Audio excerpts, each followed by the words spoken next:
Okay, don't tell me that Reese and Feyre are enemies to lovers, because they're not. That's not enemies to lovers.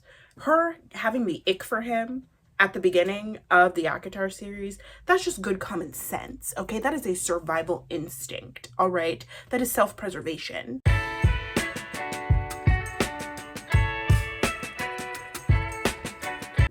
Hello everyone and welcome back to my channel.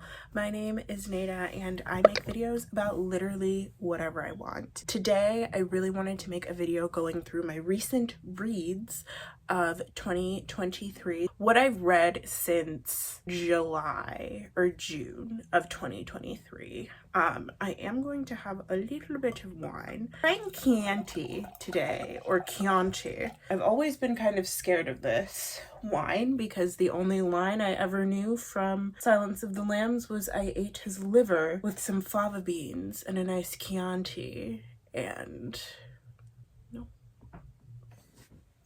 I am here today to talk about the books that I have read recently that I think are worth talking about. So if that's something that you're interested in, please stay tuned. I have my trusty little bullet journal here. I got this for $8 at Michael's if anybody is in the market for one. My goal for this year was to read about 30 books. I think I'm halfway to that goal and it is October, so Lord knows if I'll make it there, but Lord also knows that I'll keep trying. Oh my god. I read the ACOTAR series this year. I started that series this year. It feels like I've known it always. And also like I'll never be free. If you're interested in hearing my thoughts about the A Court of Thorns and Roses series, I will link the video up in the cards. I read the Cruel Prince series in the spring. The Cruel Prince is by Holly Black, and I checked the books out from the library. Holly Black is also the author portion of the Spiderwick Chronicles, which was one of my favorite book series when I was a kid. The movie was pretty good too, but the entire book series was just like so good and surprising and shocking, and it instigated in me a love of an obsession with fairies. So I was like, Holly Black's writing another book about fairies? Don't mind if I do. I have polarizing feelings about this entire series. While I loved The Cruel Prince, I really enjoyed it, and I loved the progression of Jude's relationship with Cardan. The last book, what's that truism about the month of March? Like it comes in like a lion and it goes out like a lamb. That's really how it felt. Like the first book, I was like, starts with a bang. Her parents are getting murdered. She's taken to a fairyland. She's being raised by her parents' murderer. The prince of the fairy kingdom hates her because he's racist against humans. Ooh, like it's interesting. It's intriguing. And then, so if you've never read the series, it's about this girl named Jude Duarte, whose, like I said, parents are murdered in front of her because her mom escaped the fairyland that she had been living in with her ex-husband, who was the general in like the Fairy King's army or something. So her mom escaped, remarried, and took the general's child with her. And so he comes back and takes his child back and murders her parents because they refuse to submit, I guess. And he also takes Jude and her twin sister, whose name I can't remember, but she's stupid and I hate her, with him back to the Fairylands where they are raised. And in the Fairylands, people hate humans. They're basically like racist against humans. If you've read ACOTAR, it's kind of like that, except they're not as sadistic as the fairies in the ACOTAR series can be. So that's the vibe. She's raised in a world where she is hated and all she wants is to fit in. Now, one thing I will say that I enjoyed about this series is that Jude and her sister are Scorpios, and it adds up. If you're gonna mention a character's birthday, make it make sense. And she mentions their birthday and it makes sense. There's all of this like courtly intrigue in it, which is something that I really enjoy. There's like secret machinations. Jude ends up, she wants to be a part of the military in the Fairylands, but she ends up being recruited by one of the princes of the Fairylands to be a spy for him. And I love any book that includes spying. That all is very interesting to me. I knew honestly from the first book that Jude and the youngest prince, whose name is Cardan, because Cardan is in her class at like school. I knew that they were going to be set up to be love interests, but I had absolutely no idea how we were going to get there, because they literally wanted to kill each other, like on sight. And this is the type of enemies to lovers I'm looking for. Okay, don't tell me that Rhys and Feyre are enemies to lovers, because they're not. That's not enemies to lovers. Her having the ick for him at the beginning of the ACOTAR series, that's just good common sense, okay? That is a survival instinct, all right? That is self-preservation. This and the Cruel Prince, this is true enemies to lovers. They were ready to murder one another, and then they slowly found a way to start liking each other. So I will say the thing that I really, really enjoyed about the series was how that relationship progressed, because even me, like when I was reading it, I was like, I will never like this card.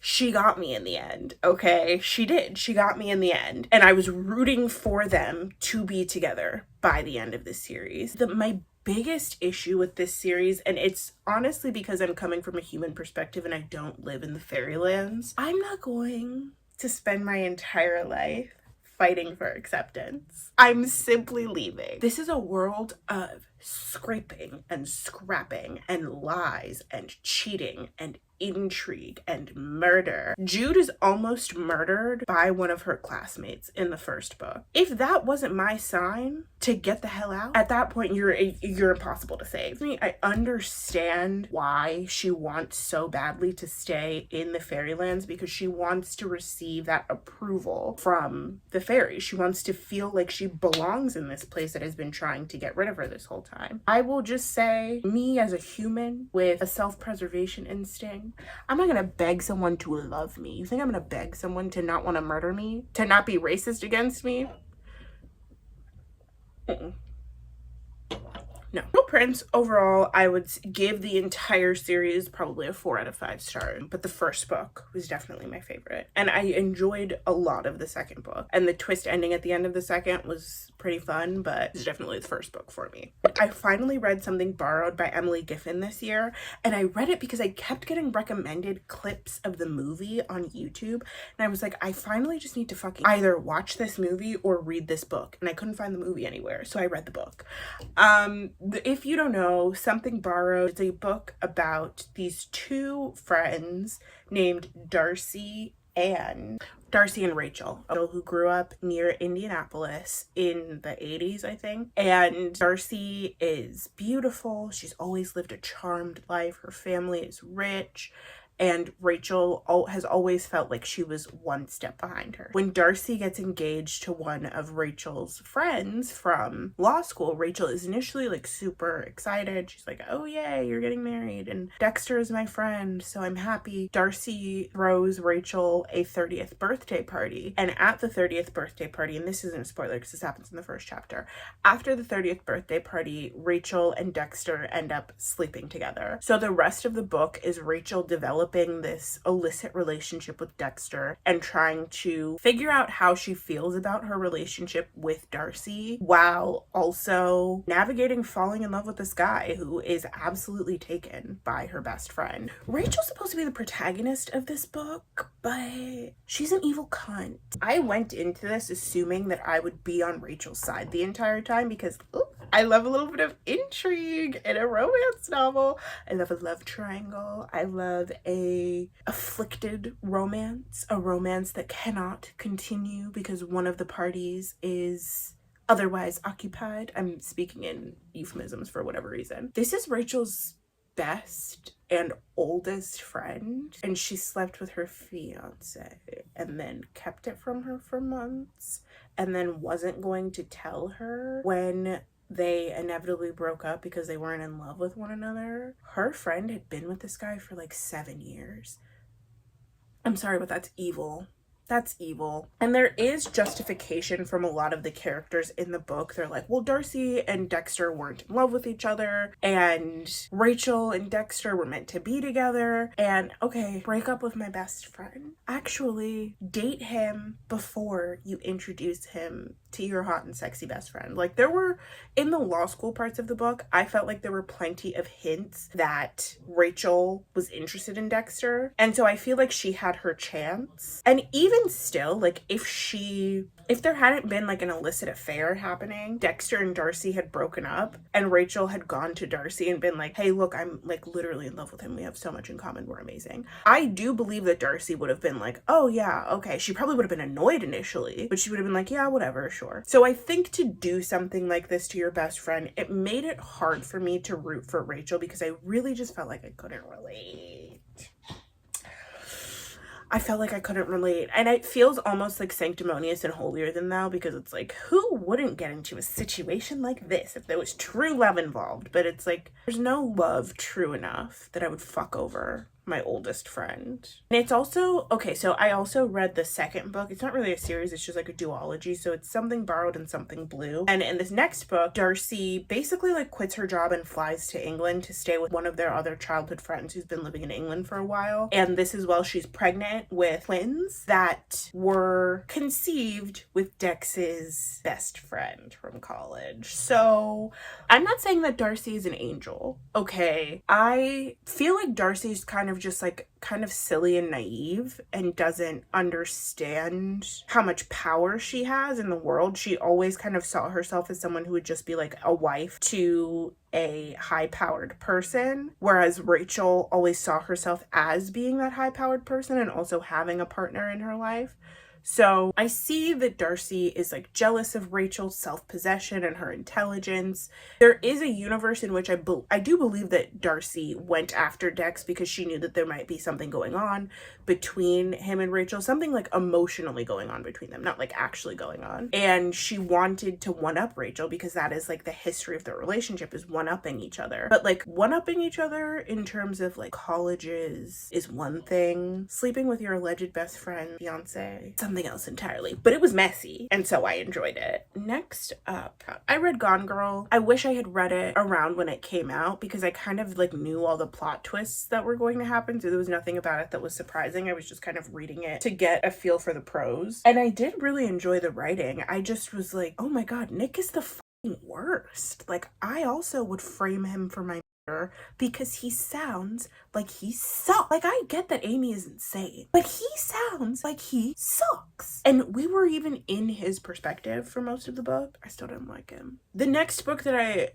honestly, and the entire reason that I'm making this video, I dove headfirst into the Leigh Bardugo cinematic universe. Leigh Bardugo's books are really interesting to me because it almost feels like edging. Like, I almost stan, but then there's always just there's some little aspect that holds me back, that does not allow me to entirely stan. So I read Six of Crows and Crooked Kingdom, that duology. I haven't read Shadow and Bone, and I don't really plan to. I might watch the television series, but I don't want to start it until I know if it's being renewed for a third season.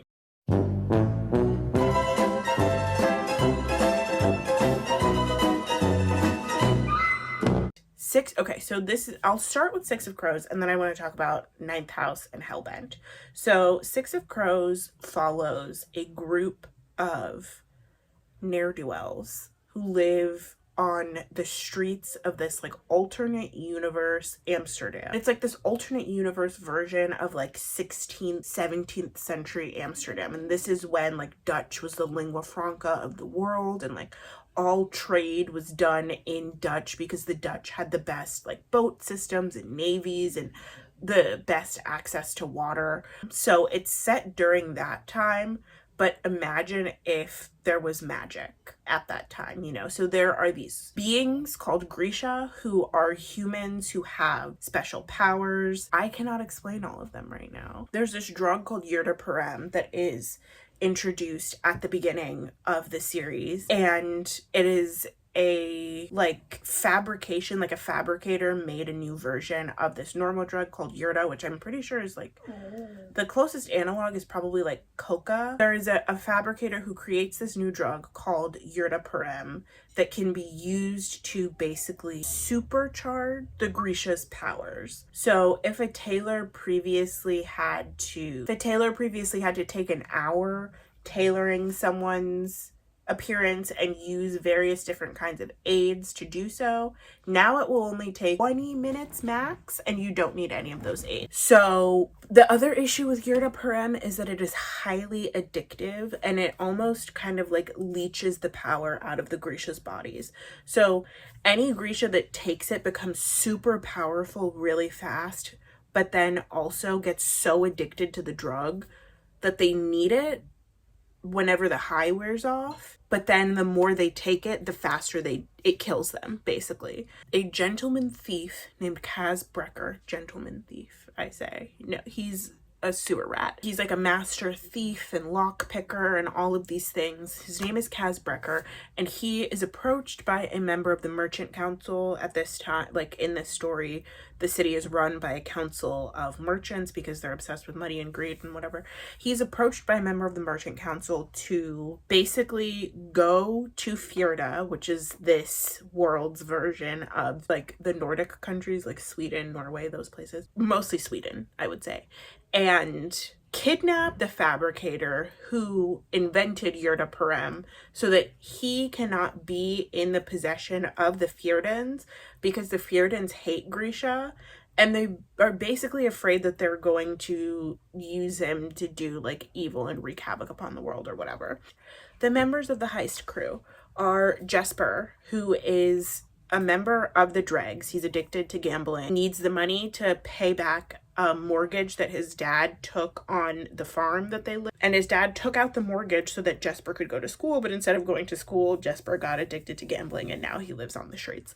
There's Nina Zelnik, I think, who is a Grisha from the country Ravka, which in my mind is kind of like Russia. Ravka had been at war for a while, and then she was like going around trying to get Grisha to move to Ravka, join the military and replenish the ranks. And she was captured by another member of the crew named Matthias Helvar. And Matthias Helvar is from Fjorda. So the Fjordans are these very like austere, super, like very Calvinist Nordic people who believe that the Grisha are an abomination. That's why I call him the racist Swede. There's Kaz, Matthias, Nina, Jesper, Inej, who is Kaz's wraith, they call her. She's like his spy. She is a former circus performer who is Suli, which Suli, I think in this world is like an analog for Romani people. She was kidnapped by slavers, sold because she's Suli, and then forced to labor in a brothel for several years. One day she happens to cross paths with Kaz. He purchases her indenture and employs her as a part of the dregs as like a secret gatherer, basically. If you watched Real Housewives of Atlanta, she is who Sheree Whitfield was trying to be. The final member of the crew is Wylan Van Eck. Wylan is the son of the Merchant Council member who employed Kaz to go on this mission in the first place. And Wylan is useful because he's really good at building bombs, but he's also useful as leverage and or like as basically as a hostage for Kaz in case his dad decides that he doesn't want to pay the money that he's owed if they do succeed in the job. That's the setup of the book, which is a very long setup, but you also like need to know all of it to understand what the hell I'm talking about. But the conceit is the impossible heist, right? That's like the only good thing about a heist story is like it's impossible. They can't do it. I love a heist book. I love a secret book. I was surprised by the element of the people with superpowers. I was surprised by the interactions between all of the characters, and I enjoyed the way that the heist progressed. My main downside in this book, I'm just gonna say, like in every Leigh Bardugo book that I've read, I don't like the love interest pairings. I'm no longer the type of bitch who thinks that love can save a person, okay? That was me years ago. I'm different now. I've experienced trauma, okay? I've been heartbroken, all right? Seeing people who are living like I was when I was young and unafraid, it's frightening. It's almost like watching a horror movie. I'm like, turn around, run away. Don't do this. It will never work. But I don't like the pairing of person who hates a group of people with member of that group of people. It's disgusting, but that's because I'm never gonna love someone out of racism. I didn't even say those words because that's disgusting. It's very weird to me that your main understanding of someone is that they hate your people simply for the way that they were born. And instead of you immediately being repulsed by that and saying, I'm physically incapable of being attracted to you, you go, yum, I would like more. And that also kept me from fucking with Nina for most of this book series. The other romantic pairing, Kaz and Inej. Kaz and Inej is just a recipe for disaster. She's just going to hurt her own feelings trying to have any kind of fulfilling relationship with a person who chooses to live the type of life that he lives. That's all I'm gonna say. He wants to be the like kingpin of Ketterdam or whatever, and that's great, but leave her alone. Back away. Back away. Shoo fly. Stop.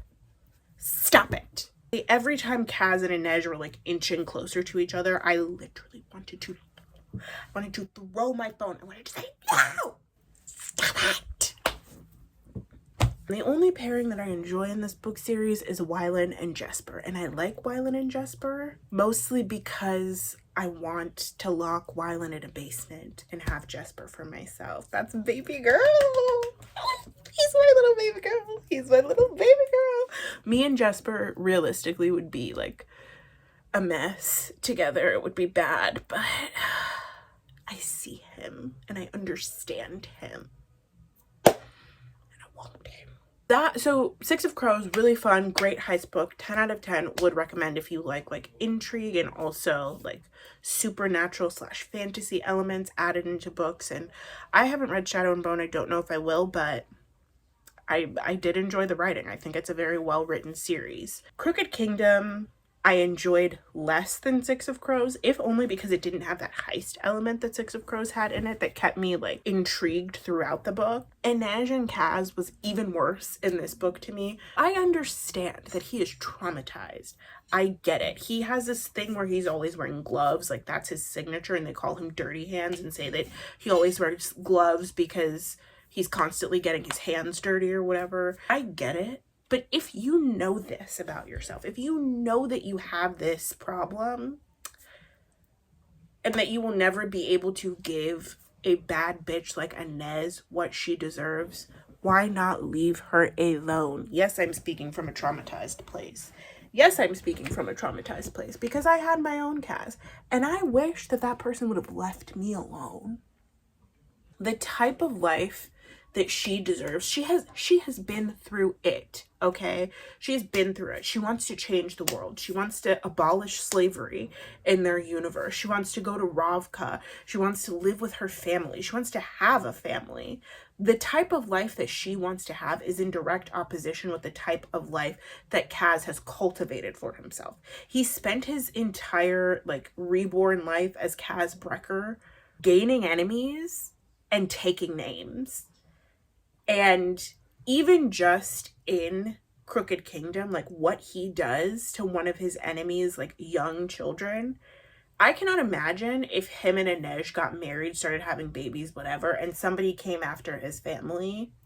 Like he can never have the blissful domestic life with her that she deserves. First of all. Second of all, he can't even touch human flesh without being disgusted. That's a huge barrier to a romantic relationship.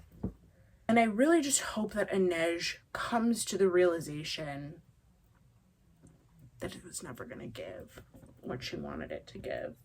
So that's honestly really how I feel about Six of Crows and Crooked Kingdom. I love the plots of the stories, hate the romantic pairings. The last two books that I want to talk about are also by Leigh Bardugo. And they are Ninth House and Hellbent. So Ninth House is a book by Leigh Bardugo about a young woman named Galaxy or Alex Stern from Los Angeles. She is a recovering drug addict who who is the sole survivor of this like huge massacre in the house where her boyfriend lived, boyfriend slash pimp. And she is recruited by Yale University to be a part of one of the like advisory groups over all of their secret societies. So like we all know that Yale has secret societies like Skull and Bones and whatever. I learned through this series that there's more than that. In this, there's like the 8 main ones or whatever, and then in this series there's also a 9th house called Lethe, which is the supervisor of the secret societies. The secret societies do these magic rituals that have a large influence on the world that we live in. So like I think Anderson Cooper is a member of Manuscript and they keep him young, and like Book and Snake revive corpses to answer questions, and Skull and Bones digs around in living people's bodies to answer questions. Prognostication, that's what they call it.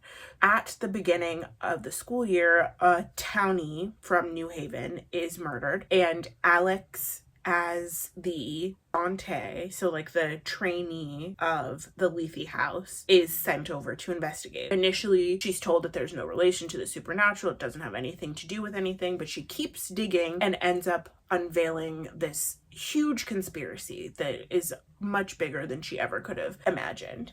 That is going to be the end of the spoiler-free portion, so if any of that sounds interesting to you and you want to go read that book, you can.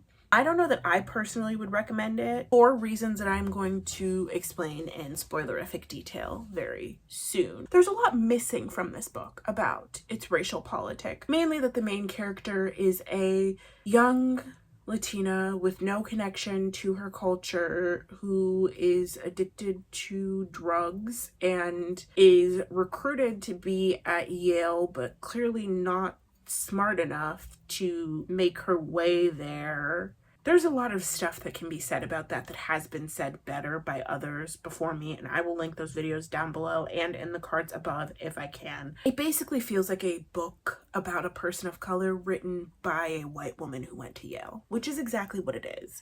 The crux of the issues that I've had with 9th House and Hellbent so far is that the most interesting parts of these books to me are the parts that are about the Yale societies and the parts that take place at the school and like the whodunit, gumshoe, detective story essence of the books.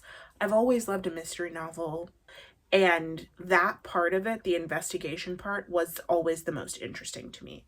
And I know this is probably an unpopular opinion, but I literally don't care about Darlington. I'm gonna hope that Dawes and Alex end up together. The parts that were from his perspective, that were about him, I just kind of skipped through those because I didn't care. What I cared about was the mystery of who killed this girl and why.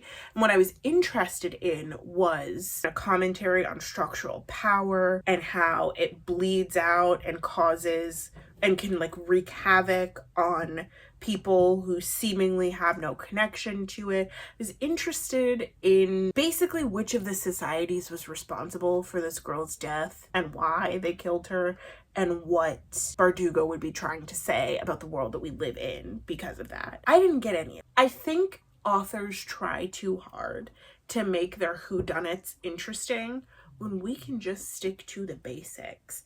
Agatha Christie was doing the damn thing, okay? Those plot twists were interesting and also grounded in some sort of commentary on collective punishment or who is the worst out of a group of bad people. I'm thinking about And Then There Were None when I'm talking about that latter one, and Murder on the Orient Express when I'm talking about the former one. About love and what we will and won't do for it. I'm thinking about Death on the Nile when I talk about that. You know, like all it's all leading to something larger. It kind of felt like with 9th House, I had read this huge long book about this institution that is an essential pillar of structural power. There was no commentary on that aspect of it. It just was like, oh yeah, you know, crazy shit happens sometimes. I don't care about Darlington. I don't care about Aton. Aton appears in flashbacks in the first book, but he's like a corporeal character in the second book. I don't care about Aton, the Israeli gangster who's like blackmailing Alex because she was the one who committed the massacre, which we knew as soon as we heard that she was the sole survivor and she could talk to ghosts. We knew that she committed the massacre. We were just trying to figure out how, you know? So I don't care about Aton. What I want is more of that, like, dogged pursuit of truth that we got from Alex in the first book. Yeah. That's all I have to say, really, about my recent read. I've had a fairly good reading year.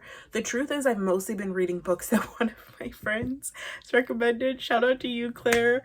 She's been beating my ass. Like, read this, read this, read this. And you know what? That's all I have to say about that. If you enjoyed this video, please give it a thumbs up. That really helps me to find other people who might be interested in my content. If you like me or anything I had to say today, please consider subscribing to my channel. I make videos about literally whatever I want. One week that could be a TV show, another week that could be books that I've been reading, another week that could be a movie that I just watched and it makes you want to vomit everywhere. Okay, thank you again for watching this video and I will see you in the next one. Goodbye!